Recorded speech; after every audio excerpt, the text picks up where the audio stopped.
Kadang-kadang perempuan tuh kalau milih tuh, ih ini ganteng coblos gitu. Jadi ada katanya. Bandel, ada kok. Oh, soalnya SBY ganteng selfie dulu ya kan, gagah. Gimana sih ilmu politiknya itu untuk melihat partisipasi perempuan untuk gitu mengedukasinya juga gitu. Oke. Ya, jadi semua urusan manusia ketika dia hidup bernegara, di sana proses politik itu bermain. Harga rokok, kalau pajak rokok, cukai rokok dinaikin, yang kalian ributin itu, ya itu urusannya sama politik. Jadi nggak selalu politik itu soal elektoral. Nah, itu masalahnya.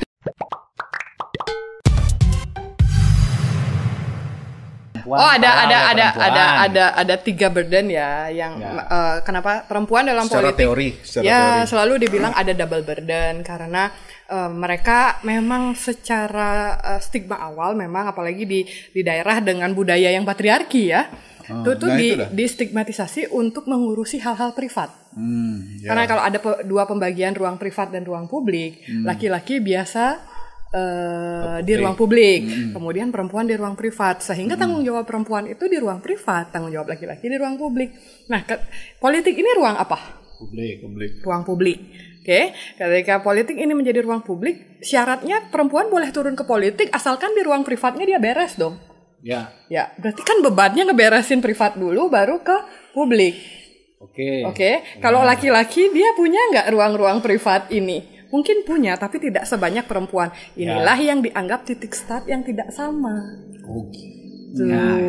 Jadi bukan kayak yang apakah perempuan tidak mampu atau apa dan seterusnya. Kenapa ada kuota? Karena memang disadari sebenarnya ada yang disebut sebagai double burden. Kalau dari segi keilmuan itu ngaruh ke kodrat nggak sih? Nah itu dia, makanya orang kayak bilang misalnya harus menyusui ya kan? Nah, menyusui kan jadi anggota DPR gitu menyusui gitu kan ruwet kan? Itu di luar negeri ada ya? Menyusui. Bagus. Kemudian sekarang Bapak juga mana? Bapaknya nggak menyusui. Nah sekarang itu kan disolusikan harus ada ruang untuk memerah ASI dan seterusnya. Nah itu udah lebih maju. Nah, maksudnya itu gitu ya. Kembali lagi itu secara teori politikal itu kodrat itu gimana? Nah ada yang namanya by nature dan by nurture. Kalau kita bicara soal itu. Nah by nature itu secara apa sih ini by nature perempuan itu bedanya sama laki-laki itu apa sih sebenarnya? Apa yang laki-laki dan perempuan itu nggak bisa lakukan? Yang pasti bisa kita sebut kodrat menstruasi. Mau sampai berbusa kayak ngejelasin menstruasi itu sakit kalian orang nggak pernah ngerasain kok. Terus melahirkan. Mau gimana pun majunya dunia belum sampai sekarang belum pernah tuh ada yang laki-laki melahirkan ya kan. Terus yang terakhir adalah menyusui, tapi menyusui ini kemudian bisa dibagi gitu ya. Ada yang namanya ASI perah yang disimpan kemudian dihangatkan. Tapi tetap aja waktunya untuk merah kan? Ya betul, ada waktu untuk merah, ada sakit cowok karena menstruasi. Cowok nggak bisa mengeluarkan susu lah gitu. Ya, tetapi yang pada akhirnya memberatkan dari menyusui itu apa? Waktu untuk memberi susunya atau memerah ASInya. Kan itu sebenarnya bisa dibagi peran itu. Nah, artinya kalau by kodrat kita ngomongin cuma 3 itu. Apa kodrat lainnya? Iya, benar. Benar. Kalau dibilang kamu perempuan kodrat kamu di rumah, nah itu salah. Ya, itu bukan kodrat. Itu bukan kodrat. Itu bentukan. Nah, makanya by nature dan by nurture. Dari perhitungan kodrati ini ngaruh nggak sih ke politik gitu loh jadinya. Di saat dia harus menyusui, di saat dia itu anak tuh biasanya sih kan minta mamanya dicarikan itu kayak dia lebih terhalang gitu loh jadinya untuk keluar gitu. Mending saya di rumah aja gitu jadinya kan. Ya justru itulah yang pada akhirnya menjadi burden. Tadi burden buat dirinya sendiri, kemudian dia harus selesai dulu sama dirinya sendiri. Yang kedua keluarga. Coba teman-teman ya, kalau misalnya perempuan yang nyalek, kemudian sih ya nyalek lahin pes kan, tabungan anggo panak mas sekolah maraluk. Tapi kalau laki-laki nyalek, bagus nih, kita berjuang nanti kita dukung. Lah pesen apa banyak itu. Ya maksudnya sentimen itu nggak tahu ya, cuman tidak pernah punya sentimen sih pada perempuan ya. Ya karena mungkin tidak tidak ada di karena di memang raja Jumah super alpha woman ya. Bu, tolong ditonton Bu. Bu ya nih dengarkan. Ingat, Bu, jangan coret saya dari kakak.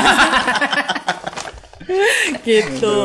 Jadi ya kita bicara dengan posisi ibu Anda demikian, saya begitu, yang Anda lihat ibunya dia juga begitu, wanita pekerja. Coba Anda bayangkan.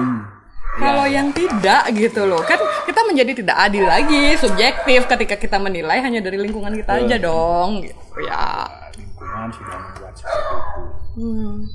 Jadi ya sebenarnya kita tidak yang disebut sebagai keseimbangan itu bukan harus benar-benar sama, tetapi burden yang tadi yang dikurangi. Sebenarnya kita tahu politik itu sering keputusan sering diambil di ruang-ruang sempit dan gelap, misalnya lobby-lobby yang tidak bisa diikuti oleh perempuan karena lobbynya di atas jam 9.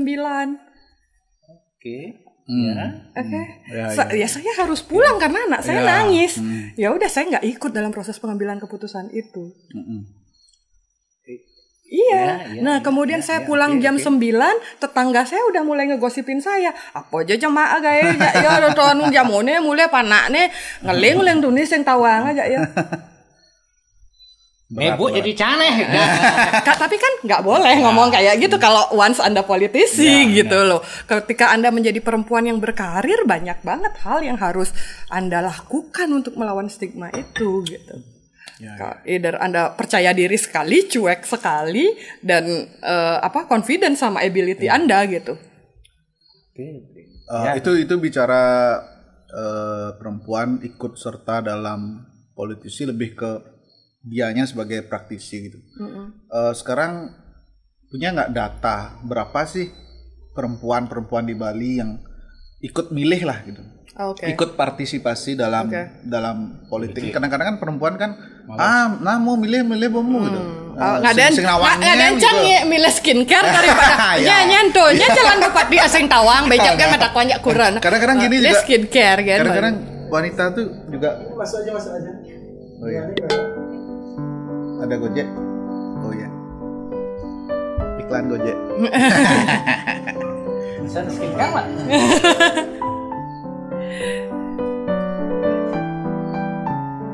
Oke, angka partisipasi ya? Angka partisipasi kan pertanyaannya? Enggak. Ya. Data pemilihan partisipasi. Data pemilih berdasarkan gender. Berdasarkan gender itu wanita di Bali atau bilanglah di Bali dulu kan. Berapa sih wanita di Bali yang keingin ikut sertaannya, berapa itu, tinggi apa rendah? Dan kadang-kadang wanita di Bali itu juga perempuan ya. Ini susahnya sebenarnya memberi pendidikan politik hanya mengganti wanita ke perempuan. Udah dikasih tahu itu kenapa, tapi nggak bisa. Tapi kan itu kultur, value yang ada di kepala Cang nggak begitu. Itu masalah. Bahasa itu tentang kesepakatan, Gon. Betul. Cang sepakat. Iya. Cang sepakat dengan value Ci, cuman biarkan Cang tetap menyebut wanita. Value Cang patuh. Justru ya value udah, perempuan. Ya dah. Perempuan. Kadang-kadang perempuan tuh kalau milih tuh, ini ganteng coblos gitu.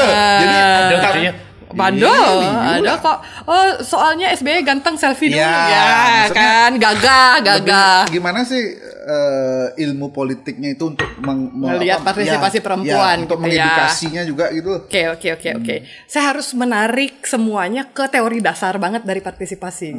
Nah, teori dasar dari partisipasi itu ada 3 kelompok kata si teori ini. Saya lupa teoretisinya siapa, ada banyak, tapi paling tidak mereka ngomong gini lah. Dari piramida partisipasi itu orang yang paling bawah piramida, di dasar piramida itu ada namanya apatis. Apatis berarti dia nggak pernah ikut memilih, nggak peduli soal politik dan seterusnya. Yang di piramida kedua di tengah dan cukup besar itu adalah spektator namanya. Spektator itu pernah memilih setidak-tidaknya 1 kali menggunakan hak pilih dalam pemilihan umum dan ikut serta dalam membayar pajak ke segala macam. Nah itu partisipasi politik sebenarnya. Kemudian yang paling atas itu adalah aktivis. Aktivis ini jumlahnya sedikit. Nah, dia aktif. Ini, ya, kan namanya kan piramida nih gitu ya. Yang di sini nih yang sedikit ini ya. Kalian pernah dengar teori Pareto juga gitu kan. Yang sedikit ini yang dia biasanya aktif dalam ngomongin soal politik gimana, peduli sama kebijakan dan seterusnya gitu ya. Nah, ini jumlahnya sedikit. Perempuan itu ada di mana sih? Paling banyak. Nah, adilkah kita bilang bahwa perempuan itu apatis? Karena kan tadi apatis adalah tidak pernah peduli dan ikut serta untuk memilih. Nah, kalau pernah sekali berarti dia masuk dalam golongan spektator dong. Ya dong, nggak masuk dalam apatis dong. Nah, kalau misalnya kita ngelihat itu di level aktivisnya yang perempuan jumlahnya sedikit. Di level spektatornya, di mana mereka dilihat sebagai pasar oleh politisi, ini jumlahnya banyak. Jumlahnya banyak. Dan perempuan ini seringkali mereka, yaitu saya pernah punya satu tulisan tentang ceruk pasar perempuan ini, jumlahnya kalau di Bali ya itu 49 laki-laki 51 perempuan. Gimana tuh? Jadi perimbangan gender di Bali itu nggak jauh-jauh banget, 49, sekian persen laki-laki, 50, sekian perempuan. Memang banyak kan perempuan jumlah pemilihnya, sehingga dengan jumlah pemilih ini nggak bisa diabaikan pemilih perempuan ini. Maka si kandidat seringkali mengedepankan isu-isu soal perempuan. Apa sih isu-isu yang cukup attach sama perempuan? Ya pendidikan, kemudian masa depan anak, harga sembako, kemudian harga skincare nggak bisa. Harga skincare itu belum, karena dia belum menjadi kebutuhan pokok, guys. Sebentar lagi. Ya, mungkin sebentar lagi ya. Kuncinya lagi. Turunkan harga skincare. Mau pilih Cina pasti. Ya ada hal-hal semacam itu gitu ya. Ada hal-hal semacam itu. Jadi ngomongin itu oke lah, ngomongin politik di Bali. Dari tadi yang wanita, sekarang lebih global lagi pemilih mudanya. Di Bali ada nggak datanya? Berapa jumlah pemilih muda? Jumlah pemilih muda kalau yang tergantung, kita sepakat dengan rumusan KNPI yang disebut sebagai pemuda, atau kita ngomongin soal pemilih muda itu adalah under 30 atau under 35. Atau kita menyebut batasannya adalah millennials dan Z. Kalau sebenarnya kalau saya lebih ke kalau Cang lebih ke rentang 17-25, bagi Cang itu muda. 17-25 itu adalah first voters. First voters, mereka adalah pemilih pemula. Jadi beda ya, pemilih muda, pemilih pemula. 2018 Anda menggunakan hak pilih? Iya, baru itu. Pertama kali. Berarti umur Cang 17. Berarti spektator. Umur 17. Spektator ya. Umur 17 pemilih pemula. Pertama kali menggunakan hak pilih bukan berarti dia adalah generasi 17-23 biasanya. Gitu. Jadi kalau misalnya kita ngelihat yang mana nih, kalau 17-25 atau 17-35. Ya, 35. Atau 17-35 berarti generasinya hari ini adalah para kaum generasi Y atau generasi millennials dan generasi Z yang native internet gitu ya. Nah, mereka ini punya pandangan politik yang jauh banget berbeda sama baby boomers dan X. Karena apa? Karena mungkin Anda pernah belajar di komunikasi politik bahwa satu generasi itu punya kecenderungan yang sama, kemungkinan punya kecenderungan yang sama gitu ya. Bagaimana kita memandang politik sebenarnya mirip aja sama gimana kita memandang dunia. Nah, kita udah menggunakan cara-cara untuk memandang dunia seperti cara-cara yang pakai sosial media dan segala macam. But then again, gitu ya, sosial media hanya menampilkan apa yang kita cari. Iya, karena memang di-create untuk sesuai kebutuhan kita kan. Nah itu dia masalahnya. Jadi kalau misalnya kita pengen campaign di kalangan milenial pakai aja sosial media, itu nggak sesederhana itu juga gitu loh. Dan kelompok milenials dalam banyak kesempatan sudah membuktikan bahwa mereka lebih partisipatif dibandingkan kelompok di atasnya. Misalnya kita ingat tahun 2014 ada yang namanya kawalpemilu.com. Ya kan? Itu servernya di Singapura ya nggak sih? Nggak tahu. Itu servernya di Singapura, dibikin sama anak muda. Terus udah dia come up dengan gebrakan itu, orang-orang yang usianya muda relatifly pergi ke TPS mengawasi proses jalannya pemilu itu. Ya kita jangan ngelihat apa yang ada di Bali ya, tapi waktu itu saya ada di Jakarta di beberapa wilayah, saya lihat mereka antusias untuk bahkan mengawasi itu beyond berpartisipasi loh. Dia mengawasi perhitungan, kemudian dia foto, dia kirim ke servernya, kawal pemilu dan seterusnya. Masalah paling besar kan stigma negatif dari politik itu sendiri kan. Betul. Jadi anak muda tuh males apa sih politik itu, kotor lah, dirty lah gitu buat kita gitu. Mending main musik aja atau apa gitu. Tapi kan itu gimana sih cara merubah pandangan mindset itu? Oke, sebelum saya jawab ya, menurut Anda politik itu ya yang si kotor-kotor itu? Iya sih.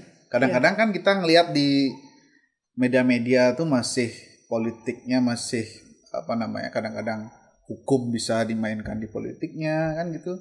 Bisa ke ranahnya itu ke SARA, ya kan, politiknya dipakai SARA. Kita tentu tahulah banyak kasus-kasus seperti itu. Nah itu yang di mindset saya terutama. Iya, di mindset Anda. Politik itu buat saya tuh cara untuk menang. Apapun caranya. Belajar pengantar ilmu politik kan tentu salah kan. Belajar ilmu politik ya. Iya, kata orang seni, pas saya enggak cara. Kata orang seni, enggak. Iya. Karena sebenarnya politik ini berurusan, kalau di bukunya Dasar-Dasar Ilmu Politik zaman dulu, berurusan sama kekuasaan negara, ya kan, publik, ya dong. Nah, ketika kita bicara soal publik, bicara soal negara, dan bicara soal kekuasaan, itu luar biasa besarnya loh. Sampai berapa harga per liter air yang keluar dari PDAM yang kita pakai buat nyaduh teh hari ini, itu ditentukan oleh proses politik loh. Oke, berapa harga Anda membeli bensin di Batam, kemudian di Jakarta dan di Bali, itu ditentukan oleh apa? Oleh proses politik. Ya, jadi semua urusan manusia ketika dia hidup bernegara, di sana proses politik itu bermain. Harga rokok, kalau pajak rokok, cukai rokok dinaikin, yang kalian ributin itu, ya, itu urusannya sama politik. Jadi nggak selalu politik itu soal elektoral. Nah, itu masalahnya. Itu orang berpikir ketika ngomongin politik itu ngomongin soal berapa jumlah suara, pemilu, nyalon, ron bentrok kepala desa. Enggak itu. Pada dasarnya politik itu adalah seni mengelola urusan publik. Bahkan hukum pun adalah produk politik. Yes. Hukum adalah produk politik. Produk proses politik. Chang sih lebih ingat kata-katanya Ahok sih. Di saat politik itu kotor, ya kan Anda yang bersih itu tidak mau masuk politik, ya di sana salahnya Anda gitu. Betul. Karena kalau semua orang yang kotor masuk politik, ya produknya juga kotor gitu. Maka orang-orang bersih harus masuk ke politik juga. Tapi kadang-kadang orang bersih itu itu bukan dunia saya gitu loh. Karena di sana kotor ada juga gitu loh. Ketika orang bersih masuk ke jadi politik, kotor. dia berubah. Iya, betul. Ya ini kan soal wave-nya. Dia yang jadi iklim tuh memang tidak sehat itu kan. Lah, jadi kalau di hidup manusia ya teori sosiologi dasar menyebutkan ini misalnya ada garis, ini ada benda asing masuk garis ini. Either si benda asing ini yang merubah garis ini ataukah garis ini yang menggulung benda asing ini. Itu aja. Itu teori sosial. Kalau Anda berkeluarga juga begitu. Ada sistem dalam keluarga Anda masuk, kemudian orang baru di dalam keluarga itu, either dia yang berubah seperti keluarga Anda atau keluarga Anda jadi berisik karena. Berarti ini tidak ada yang salah dengan dunia perpolitikan kita. Tidak ada yang salah. Ya dari perspektif yang Anda bilang tadi, jangan nanti dia yang kegulung atau dia berhasil merubah sistem. Karena memang itu nature-nya secara sosial. Kalau dia cukup kuat, maka dia yang akan membuat keseimbangan baru.